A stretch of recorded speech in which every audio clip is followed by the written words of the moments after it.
Here we go. This is my yard garden, urban garden. Starting off here, we have some 5-gallon buckets with plum and cherry tomatoes. And then over here we have some potatoes growing, the ones that the squirrels didn't get to. At the bottom of each of my tomatoes, I have some basil growing. I probably need to thin those out. And I also peppered some marigold seeds down there that are growing. Alright, so coming down, more tomatoes. Now, I don't know if you can tell the difference between this tomato plant here and this tomato plant here. Got them from the same nursery. And what I did was I put an entire banana and an entire egg in its entirety at the base of the roots when I planted this one. And I didn't do that for this one. So notice the difference between the two. Banana egg, no banana egg. Interesting, yeah? Alright, this is my one of my herb beds. We got some thyme, mint. I don't know how that mint came back, but it's there. Lemon balm. This is basil. This is another kind of basil. I can't remember the name of this one, but this one is basil.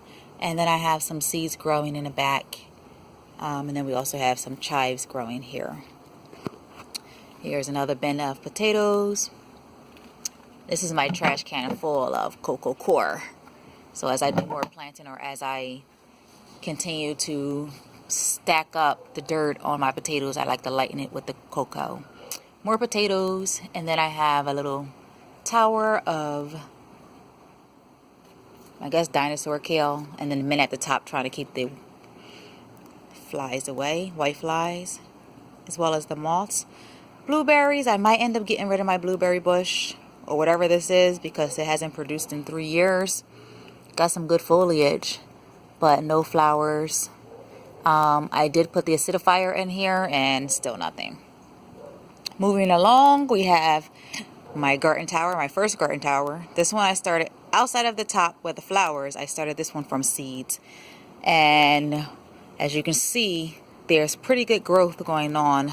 All from seed, direct sowed back in mid-April. Some turnips, kale, collards, lettuce. I think my lettuce are going to bolt soon. Some herbs, sage. I see sage and oregano in there. A little bit of cilantro.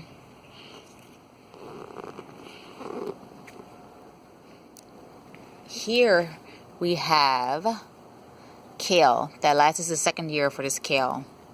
When I tell you these leaves are scrumptious, even though this has come to flower, these leaves, tangy, tart, and sweet at the same time. Alright, now we have our raspberry bush, or whatever this is, because raspberries don't really grow in a bush in my yard. They kind of grow wild. And then I have baby raspberries growing all over. I'm going to have to net this up before the squirrels get to them, as well as the birds. Here we have a yellow tomato. This is determinate, so it's not going to grow as big as the other ones. Okay, so I was trying this experiment in my yard of growing an apple tree in a trash can. Year number 2, excuse the mess. Year number 2, it is growing, but it doesn't have a mate, so I might get rid of that and get like a self-pollinating either pear or peach tree. My baby tomatoes that started from seeds, direct sowed. And coming along, we got some strawberries at the base of my grapevine. Let's see, are these little baby grapes yet? I don't really see any baby grapes yet. Last year I did get some grapes. This is my second tower. Flowers at the top. These are all from starts with the exception of a few seeds down that I scattered in of carrots and beets. We have peppers in here. We have broccoli. We have eggplant. We have our cucumbers that are starting to climb up my little trellis here. And look at my baby squash. Some more baby squash. Yes, yes, yes. Yes, yes, yes. Japanese eggplants. Marigolds sprouted throughout just to attract the pollinators. And then at the base of the tower I have pots of mint. 1, 2, 3, count them. Last year I was invaded with white flies. Here's a project I just started. I was a little late. I started these little babies from seeds. These are all at the bottom under the landscaping tarp. Lettuce, various types of lettuce. And then I figured I'll try a little zucchini down there, see how that goes. And then up the top I have some tomatoes that I allowed to stay in a nursery pots a little bit too long, so I don't know if they're going to do anything. Up on top of the wall I have some peppers, serrano and bell peppers. The squirrels have gotten to some of them, and so I had to repot some, and then some I still have to repot. Moving right along. Say hello to Uncle Jim's Worm Farm. That's where I get my worms from. Mint, sage, old pot. I think it's going to be being taken over by red cloves. Hibiscus from last year. Came back. Wintered all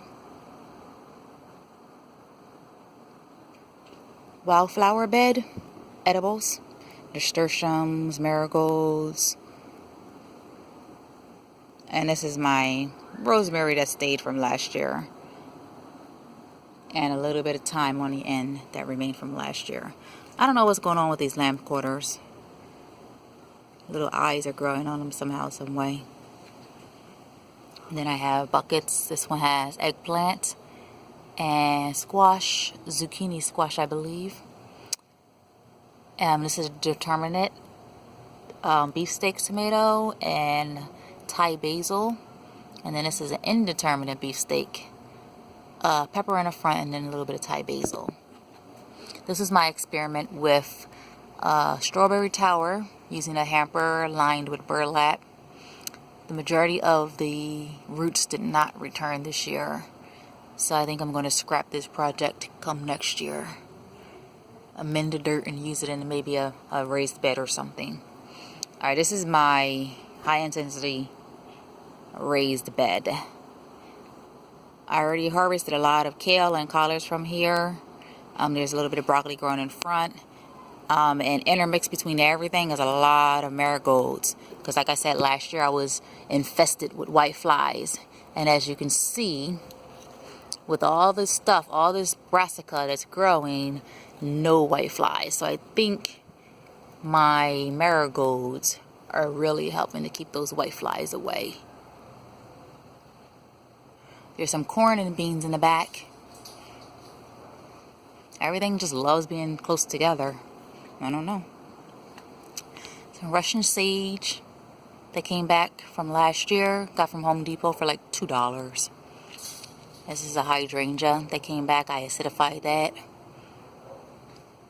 Now this is going to be my bed I just recently did a couple days ago. I have some lime basil and then I have some purple basil. This stuff smells delicious. Yes, margarita time. Peppers. These are the crawling tomatoes. What do they call this? The ground cherry tomatoes. Are they even tomatoes? Who knows? I don't know. They looked interesting at the nursery, so I picked them up. Some squash, rosemary intertwined in there.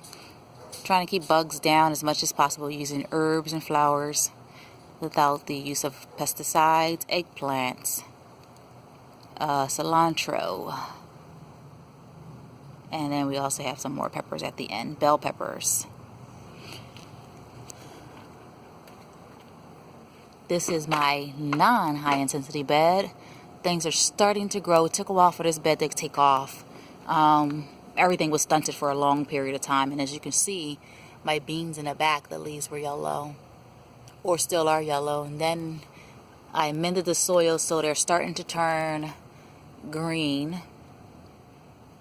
So I think I'm going to have to keep working at this soil. But this is the first year for this bed. My high intensity bed is year number 2, so there's a lot of biodiversity happening in the soil there. This is not from seed. This is dandelion greens. And then pretty much everything else is from seeds. I got some beets in here. I got some Brussels sprouts in here. What do you got? Radish. Let's see how my radishes are doing. Isn't that one cute? Alright, this video is getting a little bit too long.